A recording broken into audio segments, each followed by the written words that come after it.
Thank you for coming out this morning. I am dressed extraordinarily casual for obvious reasons. A heat wave that has already broken records in the west and in the southwest of our nation has now arrived here in Indiana and in Indianapolis. Along with the severe heat, our city's Office of Sustainability has declared today a no-zone action day. So what should those who are listening in and watching in do? In short, avoid being outside whenever possible throughout today and perhaps tomorrow as well. The heat is oppressive, and I think you're experiencing that. It will near or reach triple digits. That also means that the air quality becomes a concern. If you must be outside, stay shaded and stay hydrated. A no-zone action day also means that ground level ozone will be at a level that threatens the health, particularly of our vulnerable populations, including children, the elderly, and those with any health issues that affect the lungs in particular. I want to remind everyone, especially those without access to air conditioning, that you do have cooling centers available to you for no fee. That includes more than 20 branches of the Indianapolis Marion County Public Library, as well as family centers and other indoor facilities at our Indianapolis Public Parks. For short-term relief from the heat, for the first time this year, residents can access 6 Indy Parks swimming pools for free, or take advantage of even more splash pads. But remember, even when you go to a pool, even when you go to a splash pad, stay in the shade and drink plenty of water. It's dangerous. And don't forget the following 4 advisories we make during any no-zone action day or heat wave. First, please check on our older adults and our older neighbors and our older residents. Second, keep your pets cool. Third, avoid any work that requires you to be outdoors. Stay inside. And fourth, avoid using a personal vehicle if you can. On days like this, every bit helps to reduce carbon emissions and reduce traffic as well. So before I pass it to our next speaker, let me begin or conclude my portion by saying thank you. Thank you to all of Indianapolis's emergency responders. They are here to help Indianapolis residents get through a very uncomfortable and a potentially dangerous, hazardous day like the one we are about to endure and perhaps even into later this week. So, I don't mean to sound like Debbie Downer, but this is serious stuff, and it requires a serious response. So I'm proud to introduce Phyllis Boyd, the head of our Parks and Recreation Department. Phyllis.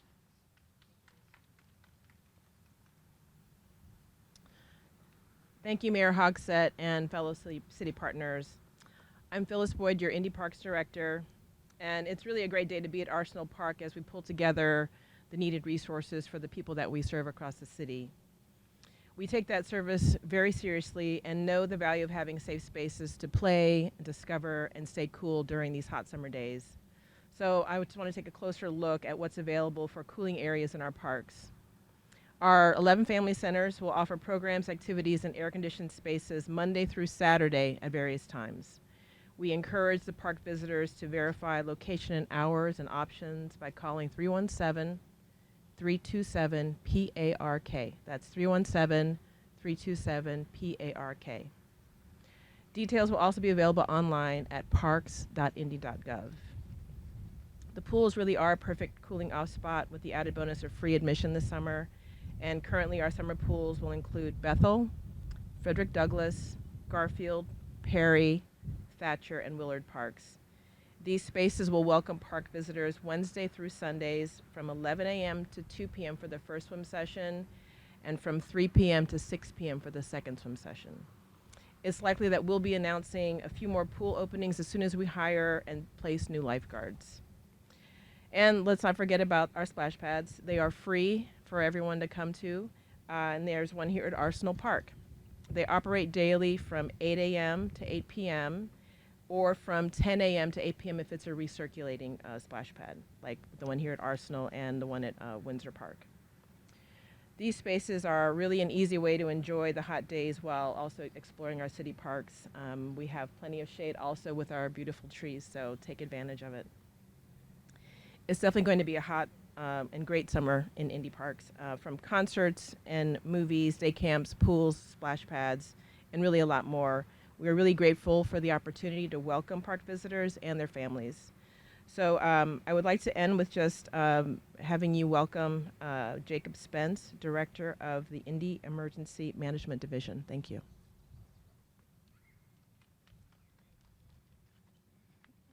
Good morning. I'm Jacob Spence, Director of Emergency Management for Marion County. The National Weather Service has issued an excessive heat warning for today starting at 11 a.m. until 9 p.m. tonight. Additionally, there is a heat advisory through Wednesday, June 15th at 9 p.m. Also, the National Weather Service is advising that they're seeing what will probably be a slightly warmer summer for the entirety of the season. So now is the time to plan ahead and look at all of your summer safety tips.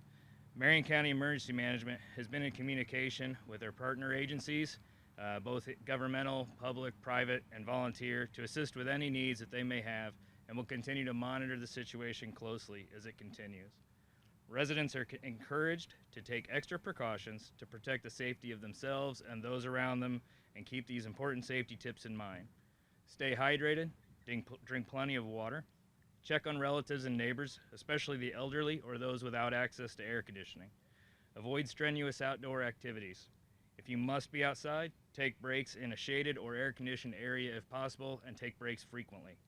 Know the signs and symptoms of heat exhaustion and heat stroke, and seek medical attention if symptoms occur, and call 911 if you need assistance. Look before you lock. Pay attention when locking up vehicles to ensure there are no children or pets left inside. Unfortunately, in this day and age, it's easy to become distracted and not realize that you do have your child or your pet with you sometimes. At these temperatures, a vehicle can become lethal in a matter of minutes, and once that starts to set in, it becomes hard to get it to rectify the effects. Bring pets indoors and check on all outdoor animals and make sure they have plenty of water to drink. Perform preventative maintenance on HVAC systems, such as replacing your filters to reduce strain on units, and also raise your thermostat a couple of degrees to also help reduce the strain on the unit. Those in need of non-emergency resources or any type of assistance can call Indiana 211 by dialing 211. Additional heat safety information can be found at the National Weather Service website, weather.gov/safety/heat. Thank you.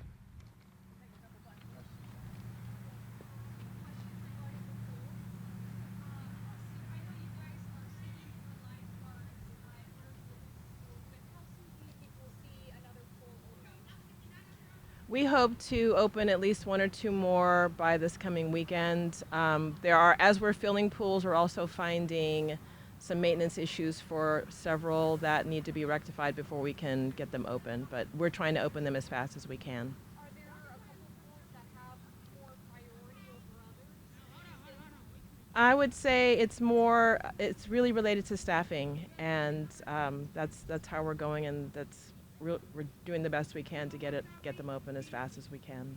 Yeah. So I guess when you say maybe like a couple more pools soon, are there any names in mind currently potentially?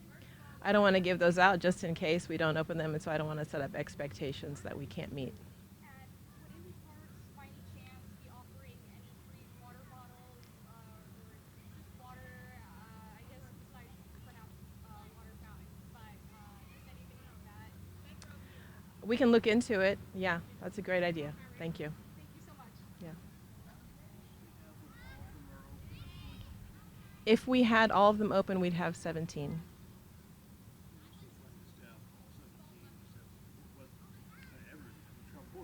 Yeah.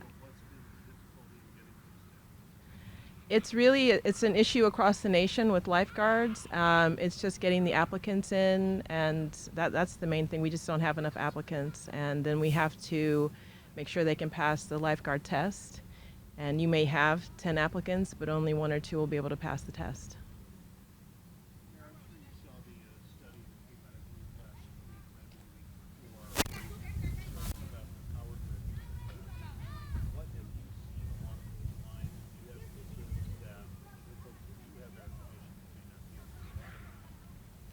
Well, that's why we're emphasizing, for example, as the doctor indicated, um, residents keeping their level of temperature within their homes at perhaps higher than would normally be the case, just so that the grid is not excessively strained.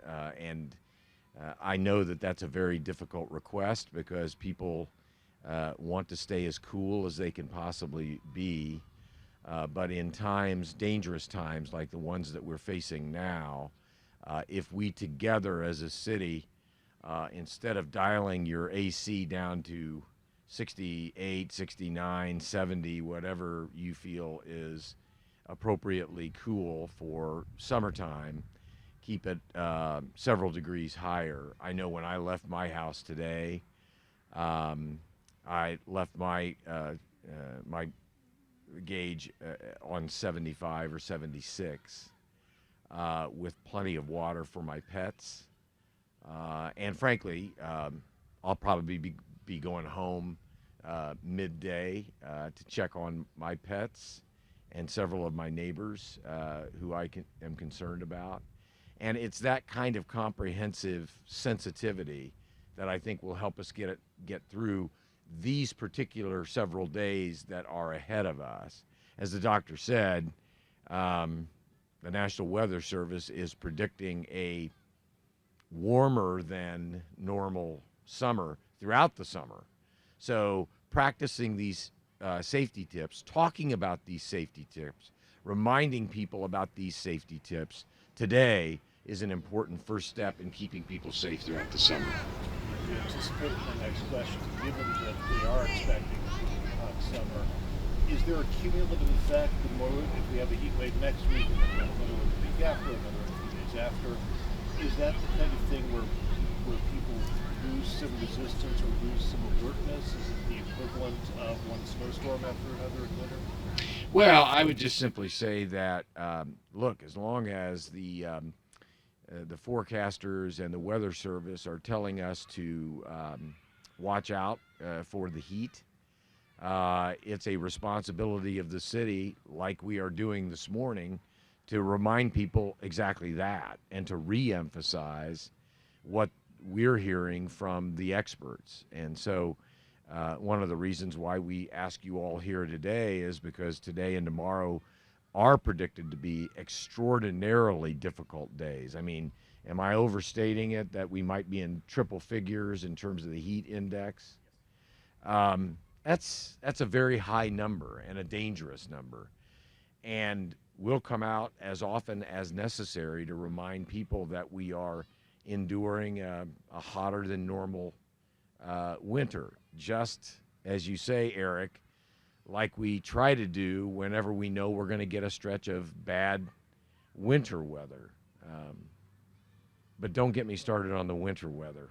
That's a topic for another day. All right, with the next few days, is there something you're more concerned about than something else? Yeah, I mean, I think that it's just very important that I don't want to be misinterpreted. I'm not, as mayor, asking everyone just to stay inside all day, like, for example, a COVID lockdown. That's not what we're suggesting. We're just simply saying it's common sense that only go outside if you have to. And you may have to. If you want to get outside in our parks and play, that's perfectly appropriate. Just make sure that our kids are taking breaks and staying hydrated and getting underneath the shade with some regularity. Avoid strenuous work outside. And again, I know that's easier said than done, because many people depend on jobs that require them to be outside. But responsible employers know they're not going to put their workforce at risk of heat exhaustion.